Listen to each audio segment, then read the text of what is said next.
আজকে এই যে দেখুন, কারো যদি কোনো বক্তব্য থাকে, সেটি সরকারের পক্ষে হোক, সেটি সরকারের বিপক্ষে হোক, সেই ব্যক্তি নির্দ্বিধায় সেই কথা বলতে পারে।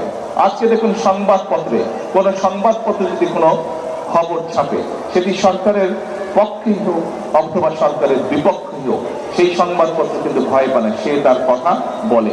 সত্য কি, সঠিক কি বেঠিক, এটি হচ্ছে পরের বিষয়, কিন্তু মূল বিষয় হচ্ছে যে আজ বাংলাদেশের মানুষের গণতান্ত্রিক অধিকার বলেন অথবা বাক বা ব্যক্তির স্বাধীনতা বলেন, সেটি প্রতিষ্ঠিত হয়েছে। আজকে এই বাক বা ব্যক্তির স্বাধীনতা আজকে প্রতিষ্ঠিত হয়েছে।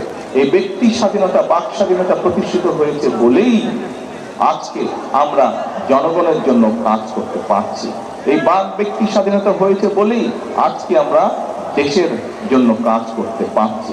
এখন প্রিয় ভাই বোনেরা, বাক স্বাধীনতা, ব্যক্তি স্বাধীনতা, এই যে গণতান্ত্রিক স্বাধীনতা, গণতন্ত্রের যে স্বাধীনতা, এই যে ভোট দিয়ে যে আপনারা নির্বাচিত করেছেন একটি গণতান্ত্রিক সরকারকে, এই সরকার যদি এই সকল কাজ, যে সকল কাজ আপনাদেরকে আমরা 12 তারিখে নির্বাচনের আগে প্রতিশ্রুতি দিয়েছিলাম, সেই প্রতিশ্রুতি যদি আমরা রক্ষা করতে না পারি, ক্ষতিটা কার হবে?